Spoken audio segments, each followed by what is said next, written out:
ہم زندگی میں اچھی خوراک کھائیں نہ کھائیں مگر کسی نہ کسی کے ہاتھوں دھوکہ ضرور کھاتے ہیں۔ ضروری نہیں ہے کہ دھوکے کا عنصر صرف دو پیار کرنے والوں میں ہی پایا جائے، بلکہ دھوکہ ہم اپنے انتہائی قریبی رشتہ داروں یا دوستوں سے بھی کھا جاتے ہیں۔ ہم اپنی زندگی میں پوری کوشش کرتے ہیں کہ جن سے ہم پیار کرتے ہیں ان کے ساتھ مکمل ایمانداری سے زندگی گزاریں، مگر ضروری نہیں ہوتا کہ دوسرا انسان بھی رشتے میں ایسی ہی فیلنگز رکھتا ہو۔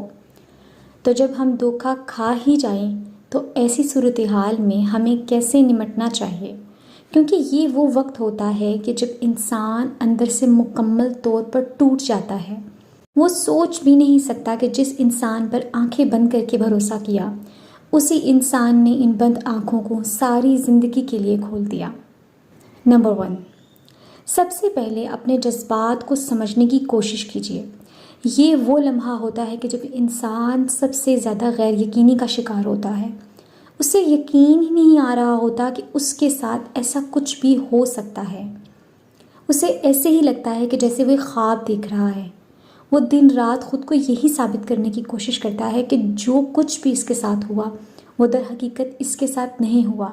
شاید دوسرے انسان نے اس کے ساتھ کوئی مذاق کیا ہوگا۔ در حقیقت انسان اپنے جذبات کو سمجھ ہی نہیں پا رہا ہوتا، کیونکہ ہمارا ذہن ایک انسان کے ساتھ مکمل طور پر راضی ہو چکا ہوتا ہے اور اب اپنے ذہن کو کوئی اور راہ دکھانا ناممکن لگ رہا ہوتا ہے۔ لہٰذا اپنے آپ کو تھوڑا وقت دیجیے۔ یہ مت سمجھیے کہ مجھے اس دکھ، تکلیف، ڈپریشن یا فرسٹریشن سے 1-2 دن میں نکلنا ہے۔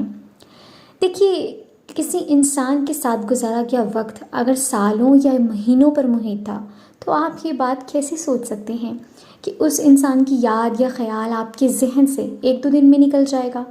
تو اگر آپ ایسی صورتحال سے دوچار ہیں تو اپنے احساسات کو سمجھنے کی کوشش کیجیے۔ نمبر 2، اکثر دھوکہ کھا جانے کے بعد کیونکہ ہمیں یقین نہیں آ رہا ہوتا تو یقیناً ہم اپنے ارد گرد رہنے والے لوگوں سے اس بات کو شیئر کر کے ان سے یقین دہانی کروانا چاہتے ہیں کہ کیا واقعی تمہیں ایسا لگتا ہے کہ اس نے مجھے چھوڑ دیا ہے یا اس نے میرے ساتھ دھوکہ کیا ہے؟ تو یہاں ایک بات قابل غور ہے کہ آپ ہر انسان سے اپنے ساتھ ہونے والے اس دھوکے کو ہرگز بھی بیان نہ کریں۔ صرف 1 یا 2 لوگوں سے اپنے دل کا بوجھ ہلکا کریں یا آئندہ کے لائحہ عمل کا مشورہ لیں۔ یاد رکھیے، ہر انسان ہمارا ہمدرد ہرگز نہیں ہوتا۔ بیشتر لوگ ایسے ہوتے ہیں جو چاہتے ہیں کہ آپ کبھی بھی اس تکلیف سے باہر نہ نکلیں۔ وہ آپ کو ایسے مشورے دیتے ہیں کہ آپ اس تکلیف سے نکلنے کی بجائے مزید اس میں ڈوبتے چلے جائیں۔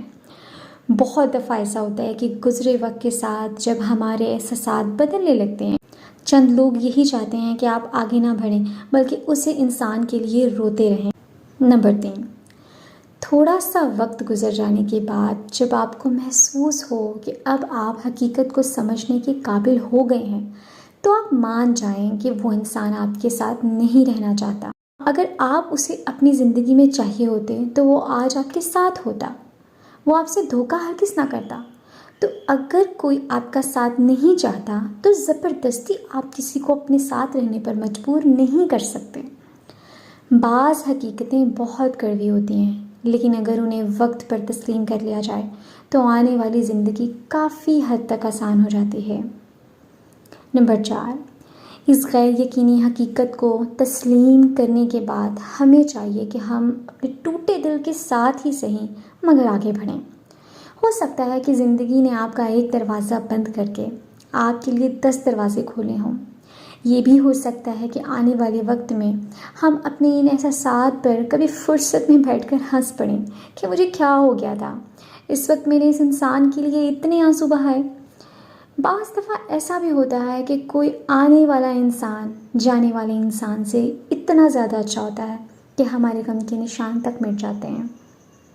لہٰذا دھوکہ دینے والے نے تو دھوکہ دے دیا، اب آپ اپنی زندگی کا یہ چیپٹر کلوز کر کے آگے بڑھیں اور ایک نئی زندگی کا آغاز کریں۔